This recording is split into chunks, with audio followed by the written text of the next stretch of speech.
रानी के हाथ के नूडल्स चखने के बाद ही उस आदमी को एहसास हुआ कि ये नूडल्स उसे बिल्कुल भी पसंद नहीं है। उसने तुरंत नौकरानी से इस बारे में पूछा, लेकिन नौकरानी ने उसे जवाब देते हुए कहा कि वह बहुत नखरेबाज है। उसकी बहन ने उनकी बातचीत सुनी और वह हंस पड़ी। पता चला कि उस आदमी ने हाल ही में अपनी पत्नी को तलाक दिया था और उसकी पत्नी ही उसके लिए बिल्कुल वही नूडल्स बनाती थी जो उसे पसंद थे। यह सुनकर आदमी भड़क गया, लेकिन उसकी बहन ने आंखें घुमाते हुए कहा कि सिर्फ उसकी पूर्व पत्नी ही उसकी बेतुकी आदतों को बर्दाश्त कर सकती है। कल ही वह आदमी अपनी पूर्व प्रेमिका को घर ले आया था। जाहिर सी बात है कि उसकी पत्नी इस बात से नाराज थी, लेकिन आदमी को इसकी जरा भी परवाह नहीं थी। उसने अपनी पत्नी से बचा हुआ केक भी ले जाने को कहा। पास में खड़ी उसकी मां ने तुरंत उसकी पत्नी को डांटते हुए कहा कि वे दोनों तलाक ले लें। उसने यह भी कहा कि उसकी जगह उसकी पूर्व प्रेमिका को नई बहू बना दिया जाए। दिल टूट गया और वह हताश हो गई, लेकिन वह तलाक के लिए तैयार हो गई। यह देखकर उस आदमी ने अपनी पत्नी को तलाक के कागजात लाने को कहा जो उसने पहले ही तैयार कर रखे थे। वह बिना कुछ कहे कागजात लेने चली गई। उसकी बहन ने उसे समझाने की कोशिश की और यहाँ तक कि उसकी पूर्व प्रेमिका ने भी यह कहकर उसका साथ देने का नाटक किया कि उसने पत्नी से माफी मांगी है, लेकिन उस आदमी और उसकी मां ने तुरंत उसे रोक दिया। कुछ देर बाद पत्नी तलाक के कागजात लेकर वापस आई। आदमी ने देखा कि उसने अभी तक उन पर हस्ताक्षर नहीं किए हैं और उसका मजाक उड़ाया और कहा कि वह ऐसा करने से बहुत डर रही है,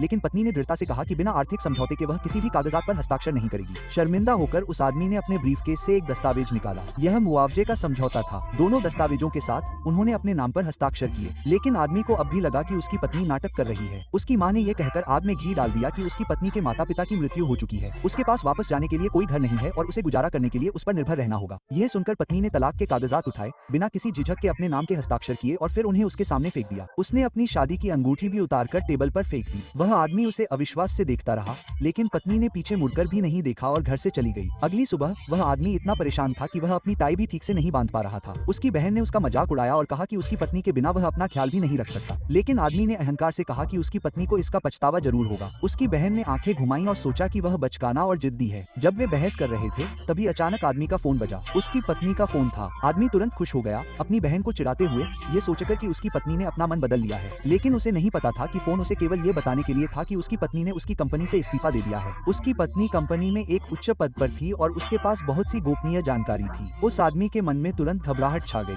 अगले ही पल वह खुद को समझाने लगा कि उसकी पत्नी कंपनी के रहस्यों का इस्तेमाल करके उसे दोबारा शादी करने के लिए मजबूर कर रही होगी। उसकी बहन अवाक रह गई, उसके अहंकार से पूरी तरह तंग आ गई। वह उठकर चली गई। उस रात बहन ने चुपके से अपनी पूर्व भाभी को फोन किया। वह जानती थी कि उसकी भाभी तलाक लेने पर अड़ी हुई है, लेकिन वह ये भी जानती थी कि कंपनी उसके बिना नहीं चल सकती। यह पत्नी ही थी जो पूरी लगन से कंपनी चला रही थी, लेकिन उसे आश्चर्य हुआ जब उसने अपनी भाभी की दलील को खारिज कर दिया और दृढ़ता से कहा कि वह पूरी तरह से अलग माहौल में एक नई नौकरी करने के लिए